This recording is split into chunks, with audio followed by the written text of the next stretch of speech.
इसको छोड़ दीजिए कि वो दिया क्या है, आप केवल ये देखिए कि ये कोण क्या दिया है। तो कोण 30, 60 और 90 है, और 30, 60, 90 का अनुपात क्या होता है, 1:√3:2, सॉरी 1:√3:2। आपका अनुपात यही ना है। आप अनुपात, क्योंकि आपको अनुपात याद करना पड़ेगा, जब तक आप अनुपात नहीं याद कीजिएगा तब तक ये नहीं बनेगा। अनुपात तो याद करना ही पड़ेगा, और अनुपात आप याद कर लीजिए। तो देखिए 30 के सामने 1, मतलब 30 के सामने वाला ये वाला कितना, ये पूरा का आप 1 मान लीजिए, क्योंकि आप अनुपात लेकर चलिए, बाकी हम बाद में देखते हैं।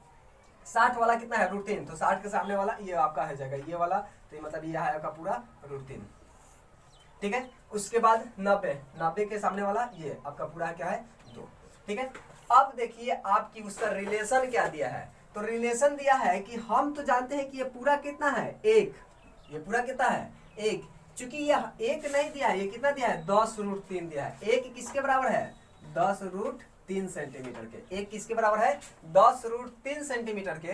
तो हमसे क्या पूछा है AC, लेकिन AC हमारे हिसाब से है कितना 2, तो 1 बराबर है 10√3, तो 2 बराबर कितना होगा। तो हम आपको बताए थे कुछ नहीं कीजिए, ये पहले वाला जो है वो लिख लीजिए, ठीक है। और ये पहला इधर पहला वाला जाता है तो भाग हो जाता है, और दूसरा वाला जाता है तो गुना हो जाता है। इतना सेंटीमीटर आपका आ जाएगा। आप कटने वाला है तो काट दीजिए, और नहीं तो गुना बटा के गुना आपको आता है, ऊपर से ऊपर गुना कीजिए, नीचे से नीचे गुना कर दीजिए। 10 में 2 से गुना करेंगे तो कितना हो जाएगा 20, और √3 बटा 1, और नीचे 1 लिखो या नहीं लिखो, सिर्फ आ जाएगा 20√3 सेंटीमीटर। ये आपका आंसर हुआ। किसका मान हुआ, तो AC का मान निकल गया, ठीक है।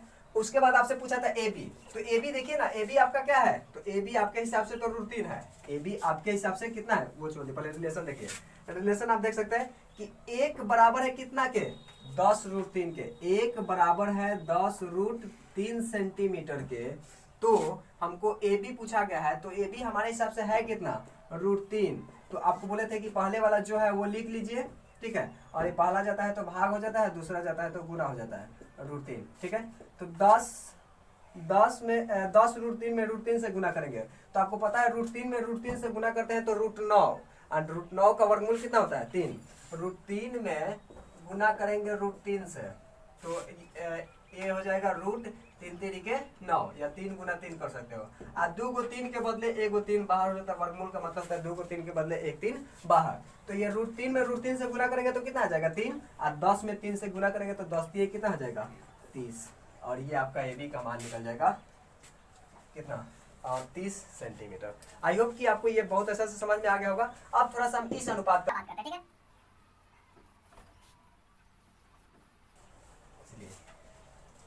एक त्रिभुज, एक समकोण त्रिभुज है, ठीक है। एक समकोण त्रिभुज है, मान लीजिए इसका नाम देते हैं PQR।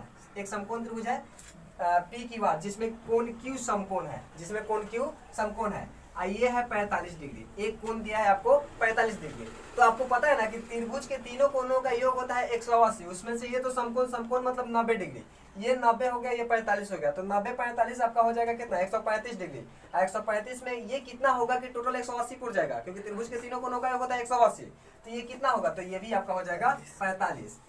आप देखो 2 को जोड़ करके 135 आया, तो 180 में से कितना घटा दे कि मतलब हमारा ये मान निकल जाएगा। तो 135 ये जोड़ करके आ गया है, तो 135, 10 में से 5 घटेगा तो 5 हासिल है, 7 में से 3 घटेगा तो 4, और 1 में से घटेगा 0, मतलब 45 डिग्री आ जाएगा। मतलब ये कोण भी आपका 45। और आपको पता है कि 45 और 90 का अनुपात हमको पता है, 45 90 का अनुपात 1:1:√2, मतलब 45 के सामने वाला ये पूरा 1 होगा, ठीक है। फिर ये 45 है तो इसके सामने वाला भी पूरा 1 होगा, ठीक है। और 90 के सामने वाला 45 वाला 1, तो ये 45 वाला 1, फिर ये 45 वाला 1, 45 वाला 1, और 90 के सामने वाला कितना होगा √2, तो 90 के सामने वाला भुजा यही ना है आपका PR, तो आपका ये कितना हो जाएगा, तो √2।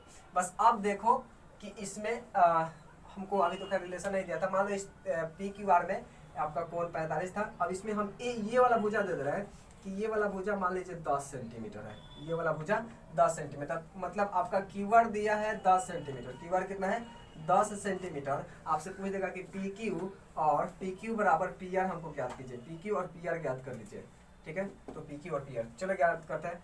तो हमको पता है कि 1 बराबर है किसके 10 के, 1 बराबर है 10 सेंटीमीटर के, 1 बराबर है 10 सेंटीमीटर के। तो आपसे PQ पूछा है, तो PQ कितना है, तो PQ भी तो 1 ही है ना, तो 1 बराबर है 10, तो ये आपका 1 ही तो निकालना है, तो ये भी हो जाएगा 10। 10 बटा ये वाला भाग में आएगा 1 और ये वाला गुना में 1, मतलब 10 में 1 से गुना करोगे तो 10 सेंटीमीटर। ये सिंपल देख सकते हैं, तो ये दोनों ये बराबर, अनुपात क्या है बराबर, तो ये 10 होगा तो यह 10 होगा। और यह बहुत बार ये क्वेश्चन पूछा जाता है कि आप 45 के लिए याद कीजिएगा कि अगर कोण 45 बन रहा है, ठीक है, कोण 45 बन रहा है तो यहाँ लंब